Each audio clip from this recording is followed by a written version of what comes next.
导致胃食道逆流主要的原因并不是胃酸过多，而是你的下食道括约肌的松弛。下食道括约肌就像一道闸门，它挡在你的胃还有你的食道之间。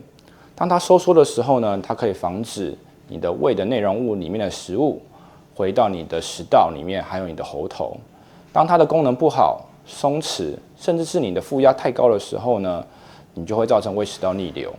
常见的症状有胸口灼热，就是所谓的火烧心、酸水逆流，甚至比较严重者就会造成慢性咳嗽，还有声音的沙哑。改善的重点当然就可以从我们生活中做起，及时治疗才有办法大大改善生活品质。谢谢大家。